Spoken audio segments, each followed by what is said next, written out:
Well, hello, and thank you for joining me. I'm Jill Bloom, Group Publisher of Walls and Ceilings, and welcome to a special episode of If Walls Could Talk. I'm so excited to have Thea Dudley, the CEO of Pocket Protectors, also known as the Credit Overlord. Thea, thank you so much for joining me. Jill, thanks for having me. Well, again, lots to always talk about, but as we're rolling into Q2 here, Thea, let's talk about credit applications. You were just explaining some very important things that everybody needs to know. Well, on credit applications, I know, especially with my subcontractors out there, this is what I hear from them all the time is, I don't really need a credit application. I've got a proposal and we're contract based. And I think that's great. And those cover a lot of things, but it doesn't really tell you who you're doing business with. And typically the best time to get that is before you start working with somebody, because everybody's super excited to, when they're starting that new relationship and they're moving along, they give you all the information you want. You want to know where they're banking. You want to know who their AP people are, because typically who's signing the proposal is not who you're going to be calling if there's a billing issue or if there's a payment issue. So you want to get all of that in there. Plus, you want to make sure they understand your terms and conditions. That allows you stuff like charging interest on the account or attorney's fees or collection fees or any of those things that might not be covered by your contract, but certainly is in that credit application.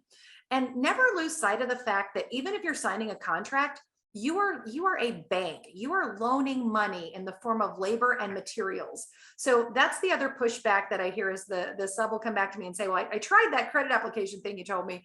And the GC I'm working with said, well, I gave you a contract. And so I've had to kind of arm my subs with, all right, when that happens, the easy and just smart comeback is, listen, am I loaning you money? And that usually takes them back for a minute. It's like, I'm funding this project. So unless you're paying me up front, I am absolutely funding this project. I need to know who I'm doing business with, and I need some more key pieces of information. That is a very good point, because like what you're saying earlier, it sounds like the subcontractor is typically the last one to get paid.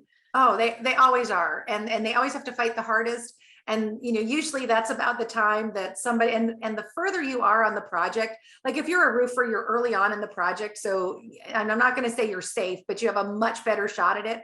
When you start to be those trades, that are internal, like the drywallers, you're a little further into it. And sometimes the money gets a little stickier and they want to start shaving some things off.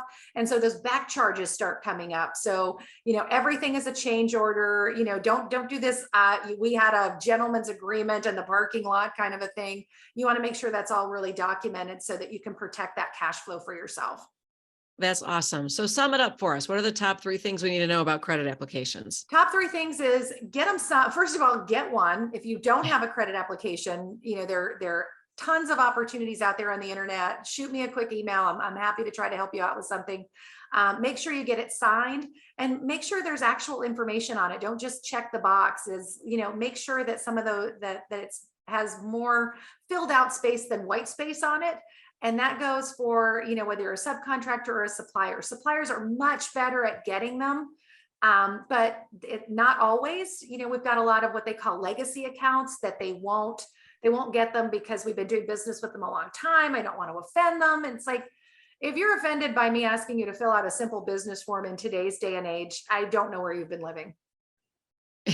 And while you're super sensitive to be in this industry. Oh my goodness. Well, yeah, first and foremost, get a credit app if you don't have one. That's awesome. Excellent. Well, Thea, thank you so much. Anything else we should know about credit applications? I think that covers it. We got it. Have one. Sorry, Jill.